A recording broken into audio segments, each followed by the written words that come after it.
But the thing that I want to the thing that I wanted to talk about real quick here at the top is something that I've been talking about for the longest time, and this has been an issue of mine for a few years now. And if you've been listening to this show in the last year, it's been a major hot button issue with me, and it is continuing to grow and grow and grow and become a thing everywhere. Whether people want to admit it or not, it is becoming a major talking point in rock. And that is something that I've talked about a million times, the use of artists playing to tracks when they play quote-unquote live. Well, let me tell you something. Ed, do you want to...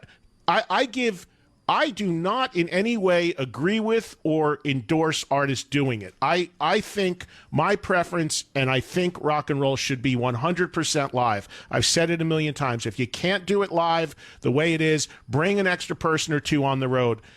I've said a million times, can't be more clear about this. You got a little piano part, little keyboard part, you got to run a track, you don't want to carry a keyboard. I get that. But I'm talking artists blatantly lip syncing in rock.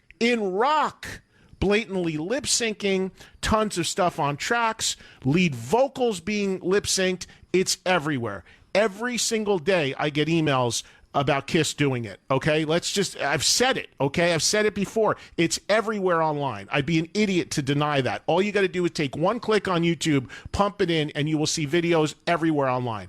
So a couple things on this. Here's what I want to say real quick because I don't have a lot of time. I'm going to do a show sometime in the near future having nothing to do with Kiss or anyone else who are being accused of this. But I want to know from fans, you, the listeners, the people that pay hundreds, in some instances thousands of dollars for tickets to rock shows. Do you care if you go to a show and find out that what you're hearing and paying for, a live show, is not a live show? And this is way bigger than Kiss, folks. Way bigger. They're the feature act right now because they've been so in denial and they've shit on so many people for doing it in the past. To be the hypocrisy of what's going on now is off the charts. But so that's its own thing. But I'm talking in the blanket issue. Do you care? Because it's everywhere. There's I'd say 30 to 50% of rock shows you're seeing are using some sort of supplementation. The most egregious being lead vocal tracks. Do you care? I care. As a rock, I think this is inexcusable. I think this is horrifying for rock music to go down this path. It makes us no different than pop. It makes it karaoke. It's ludicrous. And but there's this sentiment from fans that will just they'll look the other way. They don't care. That blows my mind, but I want to see, and I want to get a gauge, and I don't have time to get into this today with you, the audience, but maybe at the end of this week, maybe next week, when I have a guest-free show, I want to find out from you, the audience, does it bother you? Will it bother you? Would it bother you? If you went to a show and found out that an artist is using a large degree of pre-recorded material that makes them sound identical every single night, would that bother you? I had somebody email me the other day and say, hey, can I get my money back? If I paid to go to a live show, and this wasn't about Kiss, by the way, it was about another band. If I pay money for a live show and I'm buying a live concert ticket and I find out what I heard wasn't live, am I entitled to a refund? Because that's not what I bought.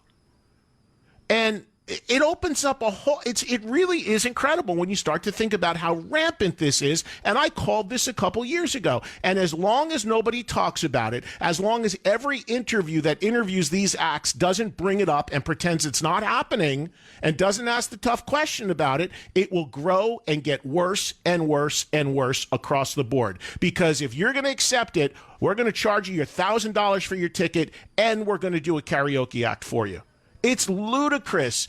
And here's something I want to say today. Last thing on this. Massive respect to Nikki Sixx. And here's why. Nikki posted last night about this.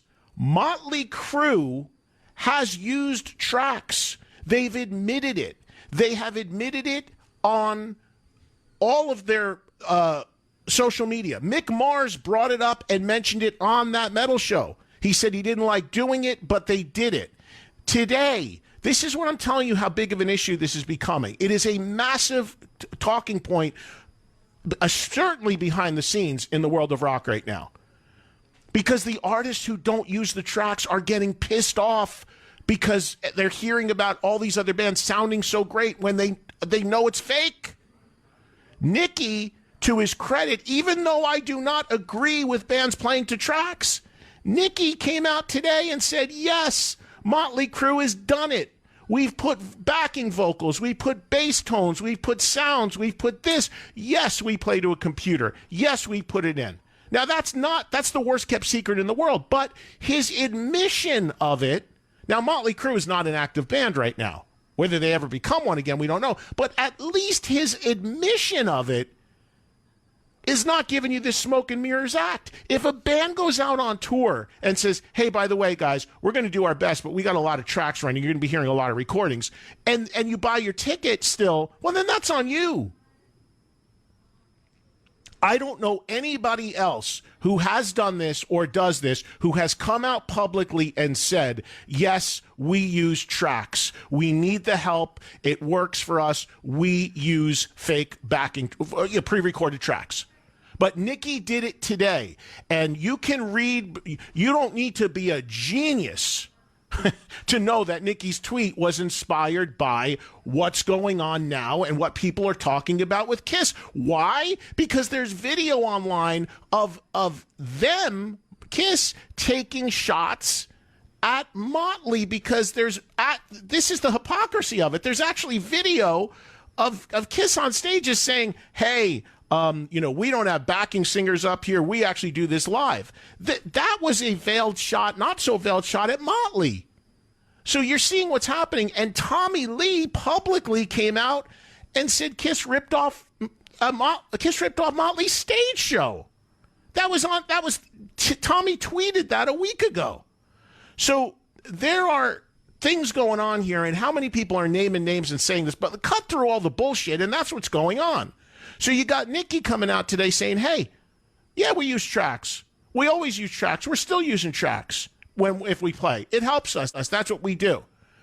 You know what? If you're going to do it, come clean about it and be honest. Great.